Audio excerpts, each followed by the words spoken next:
Bismillahirrahmanirrahim. Assalamualaikum warahmatullahi wabarakatuh. Waalaikumsalam. Alhamdulillahirabbil alamin wassalatu wassalamu ala asyrafil anbiya'i wal mursalin wa ala alihi wa ashabihi ajmain amma ba'd.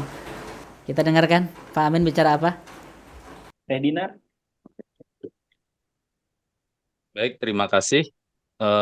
Kami dari grup 2, tadi kan sudah dijelaskan banyak bahwasannya di saat ini kita banyak sumber belajar, kemudian kita menjadi kadang-kadang sulit menemukan info-info yang penting untuk diri kita. Nah, untuk menghindari itu semua, pada akhirnya kita bisa mengambil jalur pendidikan, misalkan kuliah seperti itu. Nah, bagaimana kalau misalkan setelah kuliah, misalkan sampai S3 gitu ya, keilmuan A, kemudian kita mengambil satu keilmuan lagi yang berbeda dengan keilmuan tersebut, misalkan keilmuan B gitu ya, misalkan dari pendidikan pindah ke manajemen. Nah, itu seperti apa? Karena ada juga yang seperti itu hasilnya adalah berdampak, kemudian yang menjadi starting point-nya itu seperti apa? Kenapa kita harus sampai dari pivot gitu ya, dari satu bidang pendidikan menuju bidang pendidikan yang lain. Begitu dari kelompok 2, terima kasih. Baik. Nah, lihat ya pertanyaannya kawan-kawan. Mas Aminnya ada? Ada di sini ya. Sudah melihat wajah sendiri bagaimana perasaannya? Nah, pertanyaan Mas Amin bagus-bagus ya di kelompok 2 itu. Anda lihat pertanyaannya sekarang. Pertanyaannya sudah lebih operasional. Pertanyaan ini hanya akan berguna bagi orang yang sudah punya RKU. Bagus sekali pertanyaannya. Itu adalah implementasi RKU. Kalau orang belum punya RKU, nggak kebayang tuh yang dimaksud oleh Pak Amin itu apa? Yang maksud itu. Orang sudah punya RKU nih, butuh ilmu, butuh 5 bidang studi. 1, 2, 3, 4, 5. Di tengah perjalanan, oh ternyata untuk mencapai RKU saya, ternyata ada 2 bidang lain yang harusnya saya kuasai tapi nggak saya masukkan. Gimana proses memasukkannya? Bagaimana memanagenya? Itu tuh, ke situ pertanyaannya. Kalau orang belum punya RKU, nggak kebayang itu ilmu apa yang dibutuhkan, kawan-kawan. Saya jawab ya sebagai pengantar pertanyaan pertama ini. Lihat, kawan-kawan. Ini contoh bagaimana implementasi RKU nanti ketika Anda membuat kurikulum pribadi. Manual aja ya, saya nggak pakai catatan yang ada di Zoom. Satu RKU ini, nih, satu RKU ini kita breakdown menjadi kurikulum pribadi, oke?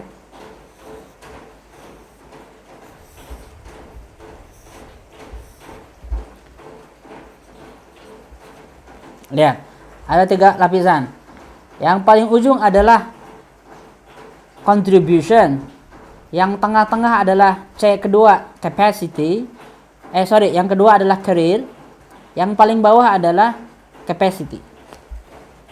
Setiap RKU ada cicilan kontribusi-kontribusi kecil. Yang kemarin kata siapa nih? Kata Nurul Awaliyah kalau nggak salah. Ya, kata Nurul Awaliyah. Yang bercanda cuma Anti kan? Ada lagi yang lain? Kata Nurul Awaliyah, materinya Kang Zen dan Coki kan ringan ya. Materi saya menekan dan juga sangat mengintimidasi. Saya senyum-senyum melihat pertanyaan itu. Ya memang materi saya memang mengintimidasi, memang itu tujuannya agar Anda diajak ngebut gitu. Makanya ada mereka berdua untuk lebih ngerem-ngerem sedikit, agak santai. Tapi saya tidak akan dengan materi yang seperti itu. Saya akan ngebut. Nah, sobat-sobat, ini konsep ini harus kita bagi lagi. Setiap RKU itu membutuhkan bahan-bahan kapasitas. Nah, bahan kapasitas itu ada 4 kategorinya. Nih, intelektual, emosional, spiritual, dan fisik.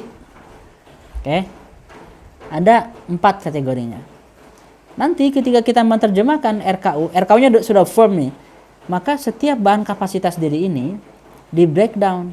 Intelektual ada berapa? Saya pribadi ada 16 bidang studi yang harus saya yang harus saya garap. Dari 16 bidang studi yang harus saya garap, ada beberapa bahasa asing. Lalu juga ada beberapa core core science yang harus saya kuasai, dan ada beberapa bidang studi yang sekedar mengenal atau bukan mengenal, yang beberapa bidang studi yang saya harus mendalami, tidak menguasai, dan ada beberapa bidang studi yang cukup mengenal pengantarnya. Jadi saya tahu tingkat kedalaman setiap bidang studi itu, saya bisa mengatur prioritasnya. Maka ada bidang studi yang harus saya kejar dengan S1, S2, S3. Ada yang saya kejar lewat kursus, ada lewat training, ada yang lewat baca buku, ada yang cuma browsing doang. Oke? Nah, ini disebutnya kurikulum pribadi. Kurikulum pribadi. Nah, kurikulum pribadi itu sangat fleksibel. Di awal Anda semua bisa mendesain kurikulum pribadi yang initial. Initial itu awal-awal, kurikulum pribadi tentatif. Ini loh, untuk mencapai RKU saya, maka saya butuh 10 bidang studi intelektual. Saya butuh 7 karakter emosional, akhlak sikap saya yang harus saya bangun, dan inilah menjadi jati diri saya. Jangan seluruhnya. Kalau seluruhnya digarap, berarti nggak punya target. Pilih aja hal-hal yang paling signifikan bagi RKU Anda. Lalu fisik. Kalau Anda memasukkan semua kualifikasi fisik yang dibutuhkan, seluruh hidup Anda habis mengejar itu. Bicep, tricep, six pack, 10 pack, apalagi badan atletis, yoga, jujitsu. Ya udah, betul. Jadi atlet aja sekalian. Atlet pun nggak gitu-gitu amat. Kalau atlet renang, bahunya besar, itu tidak memungkinkan dia untuk menjadi atlet balet, bukan? Nggak memungkinkan. Atau dia olahraga terus. Saya ingin komprehensif, saya ingin jadi binaragawan, badannya gede, sekaligus saya ingin ya jadi batlet, jadi ice skater. Itu nggak bisa, badannya udah terlalu gede. Nanti si esnya itu retak. Itu nggak bisa. Jadi Anda perlu memilih kualifikasi fisik yang sesuai dengan cita-cita tertinggi Anda gitu. Harus dipilih. Dalam perjalanan waktu, tadi kata Pak Amin, gimana kalau perubahan? Pasti berubah. Ada yang ditambah, ada yang dikurangi, ada yang dimodifikasi, itu normal. Nah, itu sebetulnya next step setelah RKU. Kemarin di Bandung, setelah gathering hari kemarin banget ya, hari Ahad, saya menyampaikan 3 jam saya bicara. Siapa aja yang hadir di sini? Saya Kang. Mana? Dia ya, yang hadir kemarin coba sampaikan lagi sekarang 3 jam. Saya berbicara tentang Katanya yang dibuat Kang Renaldi. ada ya, coba share catatannya ke semua grup EC nggak masalah, atau Anda posting juga. Jadi yang mendengarkan kemarin kan saya menjelaskan tentang life strategy itu adalah tahapan setelah RKU. Langsung setelah RKU itu adalah mendesain kurikulum pribadi Anda. Mendesain itu. Nanti nih hari-hari ini saya nggak akan jalan-jalan keluar, malas macet saya. Saya akan menikmati teh di rumah, sambil ngopi dulu ya. Yang ada teh silakan ngopi. Lalu saya membuka dokumen saya. Apa yang akan saya buka? Mungkin baru akan saya buka lusa ya, tanggal 27-an lah, 27 28. Yang akan saya buka adalah milestone besar. Lalu di catatan itu saya akan mulai buka apa yang sudah saya tulis untuk target 2024 yang saya tulis dulu beberapa belas tahun yang lalu. Beberapa belas tahun yang lalu, tepatnya ketika masa-masa SMA dan masa kuliah, itu dimodifikasi terus. Firmnya itu di masa kuliah di Al-Azhar, mungkin 2007. Di tahun 2007 itu, saya sudah menentukan setiap tahun apa target besarnya. Maka saya akan buka lagi. Saya nggak mikirin 2024, saya fokus 2023. Tapi sekarang akhir tahun, resolusi yang saya buat adalah apa target-target besar 2024 yang sudah saya rencanakan 2007 dulu. 2007 dulu. Udah itu. Nah, itu kan udah next step dari RKU. Karena RKU-nya udah jelas, maka breakdown-nya sudah jelas juga.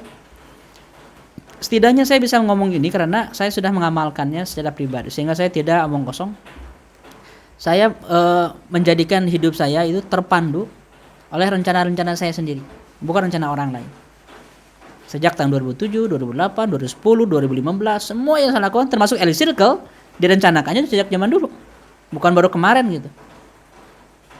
Nah gitu kawan-kawan, itu perlu dielaborasi dengan lebih detail ya, insya Allah Mas Amin dan juga sobat-sobat. Beres training RKU, kita lihat kebutuhannya. Kita nggak buru-buru juga. Januari bikin training live strategi nggak juga.